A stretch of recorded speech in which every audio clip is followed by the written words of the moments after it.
नीति आयोग के साथ बैठक के बाद मुख्यमंत्री हेमंत सोरेन वो लाइव देख पा रहे हैं आप। नीति आयोग की 8 सदस्यीय डॉक्टर पॉल की अध्यक्षता में पहुंची है और भारत सरकार के कई पदाधिकारी, joint secretary, additional joint secretary, सभी लोग ऑनलाइन जुड़े रहे। एक मीटिंग राज्य सरकार और नीति आयोग के सदस्यों के साथ की गई। लगभग 2.5-3 घंटे तक कई राज्य के महत्वपूर्ण विषयों पर चर्चाएं की गई और हमारी तरफ से हम लोगों ने राज्य के जो प्रमुख विषय हैं, विषय तो अनेकों हैं, लेकिन जो मुख्य विषय हैं उन विषयों को हम लोगों ने रखा। 20-22 विषयों पर विशेष रूप से चर्चा की गई, जैसे कि डीवीसी के द्वारा हमारा जो कंसोलिडेटेड अकाउंट फंड से पैसे काटे जा रहे हैं, इस विषय को रखा गया है। लगभग 2800 करोड़ रुपए केंद्र सरकार ने हमारा काट लिया है और अभी 2200 करोड़ रुपए और भी काटे जाने की बात है। इस विषय पर भी अपनी बातें रखी गई है। लगभग 1100 करोड़ रुपए अभी हाल में बहुत जल्द दिसंबर के ये में काटने की सूचनाएं प्राप्त है।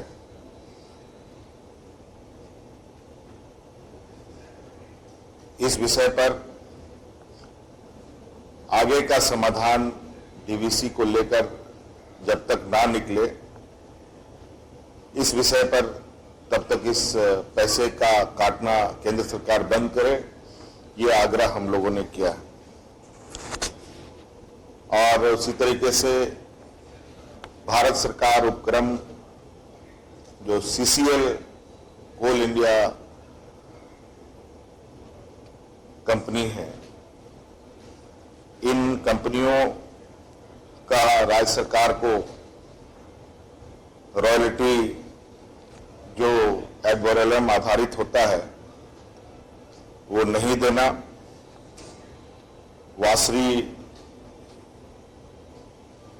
में हमें रॉयल्टी नहीं मिलना, सरकारी जमीन का मुआवजा नहीं मिलना, इत्यादि कई हजारों करोड़ रुपए का जो बकाया कोल इंडिया के माध्यम से हमें प्राप्त होना है वो हमें प्राप्त नहीं हो रहा है। ये बातें रखी गई है। और 15वें वित्त आयोग के द्वारा कुपोषण को लेकर लगभग 300 करोड़ रुपए से अधिक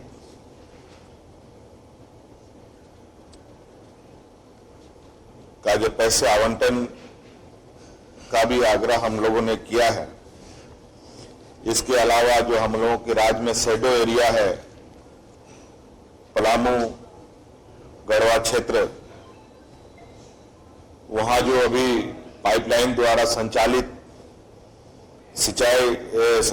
पाइपलाइन द्वारा जो सिंचाई परियोजना है उसको AIBP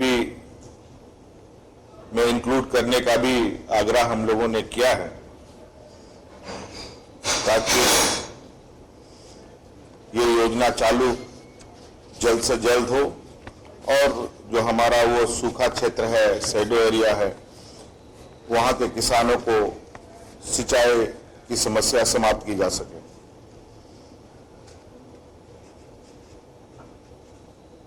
इसके अलावा धनबाद रामगढ़ के लिए IND की 600 करोड़ रुपए की जो परियोजना को स्वीकृत करने का भी अनुरोध हम लोगों ने किया है, जिससे हम लोगों के राज्य में जो दामोदर नदी है वो साफ स्वच्छ हो सके।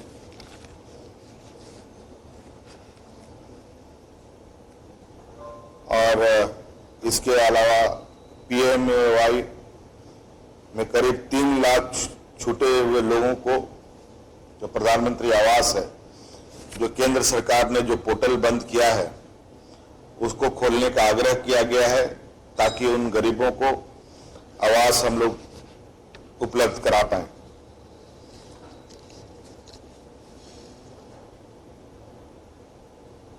और कोरोना संक्रमण में वैक्सीन को लेकर भी बातें रखी गई है।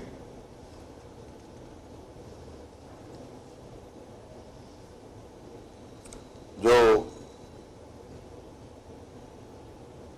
25% वैकेंसी जो निजी अस्पतालों के द्वारा पेमेंट बेस पर लगाने की जो भारत सरकार का निर्णय है, क्योंकि हमारे यहाँ प्राइवेट अस्पताल बहुत कम है, बड़े शहरों जैसे संभ्रांत नहीं है, उन्हें भी रिलैक्स करने का हम लोगों ने मांग किया है। और राज्य में वैक्सीन की उपलब्धता एडवांस में की जाए ताकि हम लोग की जो कैपेसिटी है, लगभग 3.5 से 4 लाख लोगों को प्रतिदिन वैक्सीनेट करने की राज्य सरकार की क्षमता है, जो मौजूदा 1.25 करोड़ 1.5 करोड़ के लगभग ही हम 1.25 लाख 1.5 लाख ही लगभग हम कर पा रहे हैं, इसको हम लोग बढ़ा पाए। इसके अलावा जो राज्य में खनन किए जाते हैं किसी भी क्षेत्र में, उन क्षेत्रों में सोशियो इकोनॉमिक इम्पैक्ट असेसमेंट सर्वे कराने का भी आग्रह किया गया है। 100 साल से चल रहे खनन कार्य से स्थानीय लोगों को के ऊपर क्या प्रभाव पड़ रहा है, इस विषय पर रिपोर्ट बननी चाहिए ताकि इसका आकलन हो सके कि वास्तव में खनन कार्य से स्थानीय लोगों को कितना लाभ हो रहा है। इसके अलावा हमने और भी महत्वपूर्ण बिंदुएं रखी है। आपको पता है कि इंडस्ट्री को लेकर सरकार ने नई पॉलिसी बनाई है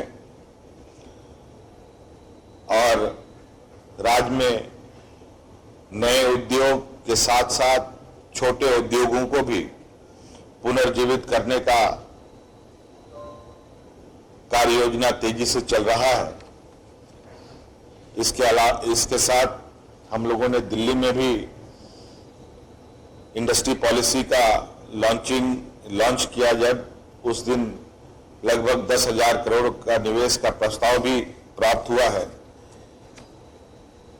और इसी दिशा में चूंकि झारखंड प्रदेश ST/SC बहुल राज्य है, तो हम लोगों ने कहा कि ST/SC एंटरप्रेन्योर को CGST और अन्य तरह के टैक्स से में राहत दी जाए ताकि पूर्वोत्तर राज्यों की भांति यहाँ के स्थानीय लोग भी व्यापार के क्षेत्र में आगे आ सके, अपने पैरों पर खड़ा हो सके और उद्योग के क्षेत्र में यहाँ के नौजवानों को, यहाँ के आने वाली पीढ़ी को प्रेरित कर सके। धन्यवाद।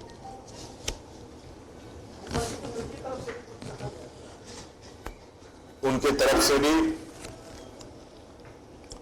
कई विषयों पर नीति आयोग में बात रखने की बात कही गई है। मंत्रालयों के साथ बात करने की बात कही गई है। कुछ विषयों में नीति आयोग एक मीटिंग आयोजित करेगी, जहां केंद्र सरकार और राज्य सरकार का प्रतिनिधित्व रहेगा और जो उलझी हुई चीजें हैं उनको सुलझाया जाएगा। सर, नक्सल प्रभावित इलाकों को लेकर हाँ, उस विषय पर भी चर्चा हुई है। उस विषय पर भी हम लोगों ने कहा है कि नक्सल प्रभावित क्षेत्र में जिस तरीके से अभी लोगों ने जो 13 जिले थे, 13 जिले से काट कर 8 जिले कर दिए हैं, उसको हम लोगों ने बढ़ाने का आग्रह किया है। और जो लेफ्ट विंग डिस्ट्रिक्ट्स हैं, उसमें जो भारत सरकार की तरफ से जो राशि प्राप्त हो रही थी, उसका बहुत अच्छा परिणाम सामने आया है और बड़े पैमाने पर उन सब क्षेत्रों से नक्सली गतिविधि में कमी आई है। तो हमने कहा है कि इस योजना को जारी रखा जाए और हमारे जिले को ना घटाया जाए और कम से कम 2 साल और इस योजना को चलाया जाए।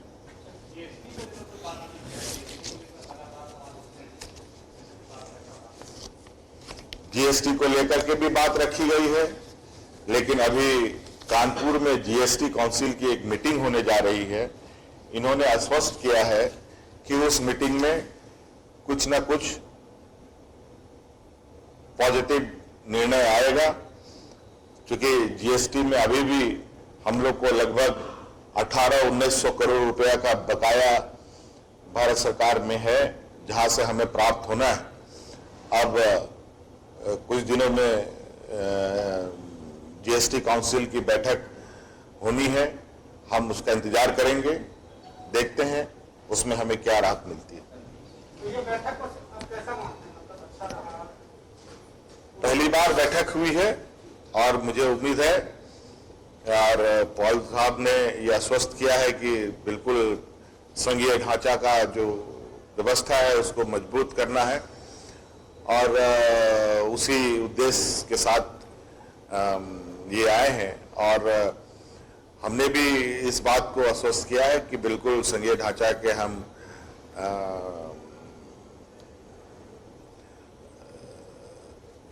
पैरवीकार हैं, सहयोगी ढांचा के हम पक्ष के लोग हैं और ये परंपराएं बनी रहनी चाहिए।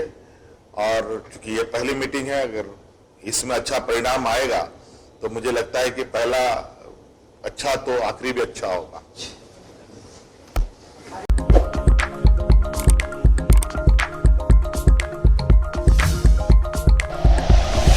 Like and share videos, subscribe करें हमारा चैनल और प्रेस करें बेल आइकॉन। न्यूज़ 11 भारत, सच है तो दिखेगा।